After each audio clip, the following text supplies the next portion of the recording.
ಎಲ್ರಿಗೂ ನಮಸ್ಕಾರ. Hi. Mobile ಎತ್ತಿ ನೋಡ್ತಿದೀಯಾ? ನಂಗೆ ಬೋರ್ ಆಗ್ತಿದೆ. ಸರಿ ಆಯ್ತು, ನಂಗೊಂದು ಪಾಯಿಂಟ್. ನಾವು ಅರಿವು ಕೇಂದ್ರ ಹೋಗೋಣ. Good idea. ಇವತ್ತಲ್ಲಿ ಸ್ಪರ್ಧೆಯನ್ನು ಏರ್ಪಡಿಸಿದ್ದಾರೆ. ಹಾಗಿದ್ರೆ ಬಾ, ನಾವು ಇವಾಗ್ಲೇ ಹೋಗುವ. ಸೀಮಾ, ನೀನ್ ಸಬಾ ಹೋಗುವ. ಸೀಮಾ ಹಾಗೂ ಲೆಹಿರಿ, ನಿಮಗೆ ಗೊತ್ತಾ ವಿವಿಧ ಸಂಪನ್ಮೂಲಗಳನ್ನು ಹೊಂದಿರುವ ಸ್ಥಳ ಯಾವುದಾಗಿದೆ? ಗ್ರಂಥಾಲಯ. ಹೌದು, ಸರಿ ಉತ್ತರ. ನಾವು ನಮ್ಮ ಅರಿವು ಕೇಂದ್ರದಲ್ಲಿ 32ಕ್ಕಿಂತ ಹೆಚ್ಚಿನ ವಿಷಯಗಳ ಪುಸ್ತಕಗಳನ್ನು ಕಾಣಬಹುದು. ಭಾರತ ಗ್ರಂಥಾಲಯದ ಪಿತಾಮಹರಾದ ಡಾಕ್ಟರ್ ಎಸ್.ಆರ್. ರಂಗನಾಥನ್ ರವರ ವಿಬಿಂದು ವರ್ಗೀಕರಣದ ಪ್ರಕಾರ ಈ ಪುಸ್ತಕಗಳನ್ನು ವಿಷಯಾನುಸಾರವಾಗಿ ಜೋಡಿಸಲಾಗಿದೆ.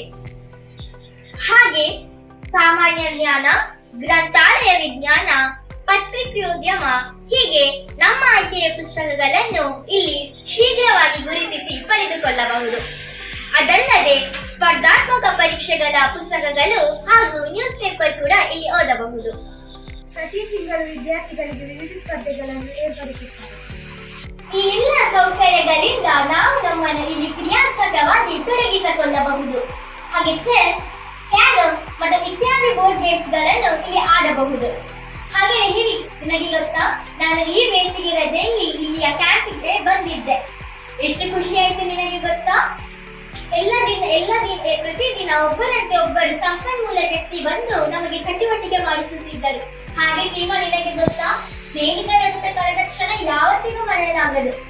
ಹಾಗೆ ನಾನು ಹೇಳಿದ್ದೆ, ನಾವು ಮನೆಯಲ್ಲಿದ್ರೆ 1 ಗಂಟೆ ಅಥವಾ 2 ಗಂಟೆ ಮೊಬೈಲ್ ನೋಡ್ತೇವೆ. ಆದ್ರೆ ಇಲ್ಲಿ ಬಂದ ಕ್ಷಣ ಓದೋದೇ ಗೊತ್ತಾಗಲಿಲ್ಲ. ಇಲ್ಲಿ ಮೆಂಬರ್ಶಿಪ್ ಕೂಡ ಅವೈಲೇಬಲ್ ಇದೆ, ಅದರ ಬಗ್ಗೆ ಹೇಳ್ತೀರಾ?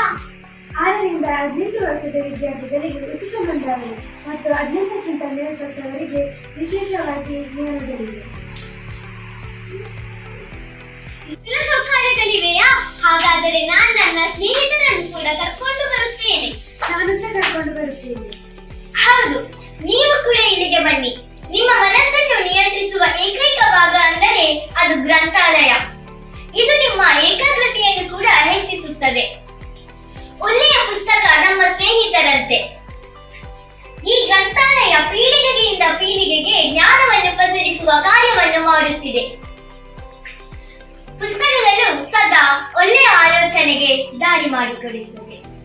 ಧನ್ಯವಾದಗಳು.